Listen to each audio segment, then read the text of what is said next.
Когато усетим, че се променяме и знаците идват, но ние нищо не правим за тях, какво се случва? И изберем да сме втората личност. И изберем егото. Искаме да излезем от компания, в която не се чувстваме добре. Искаме да излезем дори от семейството си, защото някой път казваме, ами не мога. Аз трябва да се грижа за тях. Аз трябва да дам собственото си здраве за тях, защото така трябва. Кой казва, че така трябва? Някой е определил, че това е стол. Защо пък да не е диван? Примерно. Не знаем какво е диван. Това е стол, нали така? Но някой е решил, че това е стол. Може и да е маса. Тоест, ние сме научени да приемаме нещо, което вече е създадено, наименувано и ние го приемаме за чиста монета. Това е факт. А дали е така? И когато човек наистина започне да вниква вътре в себе си, това е моето послание във всяко едно видео. Спрете да се ядосвате за външния свят.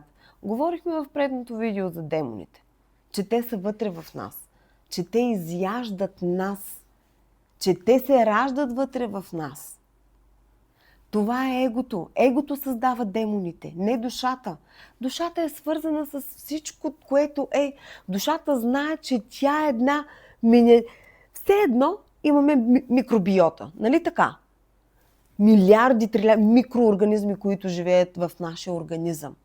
Тоест ти си точно този микроорганизъм в Вселената. Тоест ти си част от нещо по-голямо. Ти не си отделна единица. И когато разбереш, че ти си свързан с всяко нещо, което диша, съществува и не диша, защото това също е енергия, като мен, просто трепти с различна честота. Телефона също е енергия, там вече е друго, защото имаме и различна намесена честота, която да влияе на нашата мисловна дейност, на нашата агресия. И колкото повече седиш на телефон и държиш на главата си, толкова повече биваш облъчен. Но да не говорим за това. Говорим когато усещаш, а не действаш. Тук вече, скъпи приятели, идват хроничните болести. Когато си в компания или в семейна среда, в която ти биваш убиван, смачкан, критикуван, или ти си там, за да се докажеш, че заслужаваш любов, ти си вън от собствената си мисия, ти живееш за някой друг. А този живот ти е даден на твоята душа за това тяло. Хората не могат в трето измерение това да разберат. И аз не го разбирах. И ти не си го разбирал. Или все още не го разбираш. Трябва наистина да осъзнаеш, че когато душата избере да слезе в това физическо тяло, тя има някаква мисия. Но понеже ние сме програмирани и кое се програмира? Първо програмира се егото, защото ти идваш, махаш ръчички, хората те гледкат, ти пръцкаш, ти повръщаш, ти нямаш абсолютно никакви притеснения. А сега отиди и изпусни газ на обществено място, без притеснение.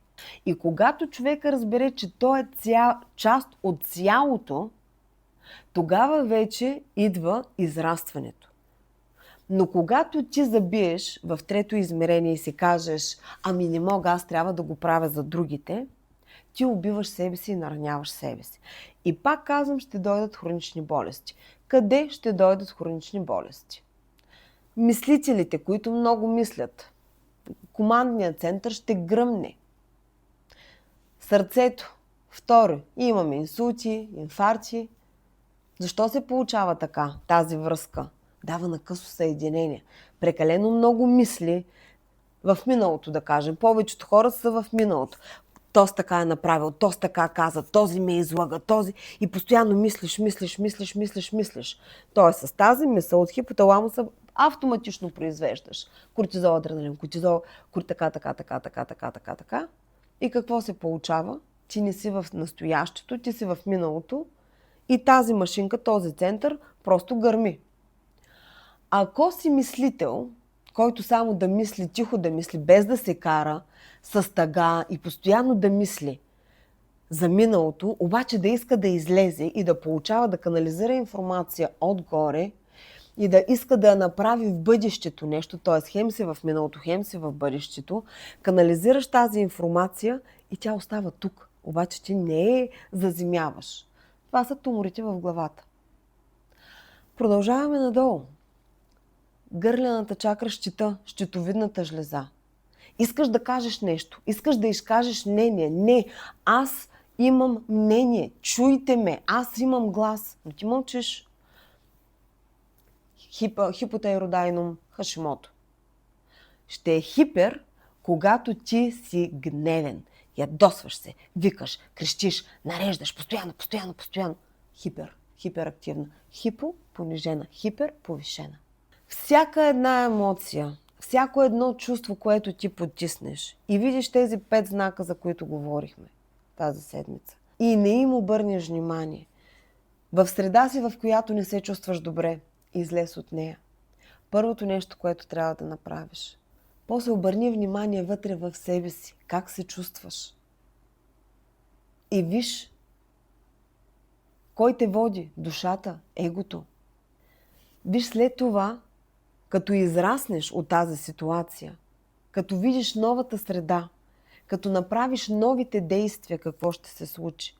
Но ако седиш на едно и също място и тази информация идва, трябва да спра да пия алкохол, трябва да намаля сладкото, трябва да спра месото, но ти не спираш, това пак е хронична болест. Винаги във всяко едно нещо имаш вътрешно усещане, интуиция, имаш и външен свят. И този външен свят не определя вътрешния ти. Ако вътре ти се с висока честота, отвънка нищо няма да те порази. Така че знаците идват при всички.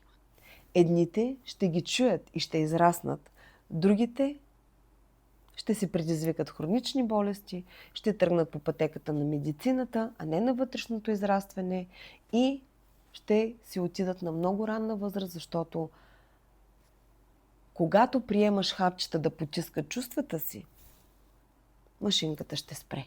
Това е истината, не съм лош пророк. Просто се замисли, какво усещам аз днес? Да бъде.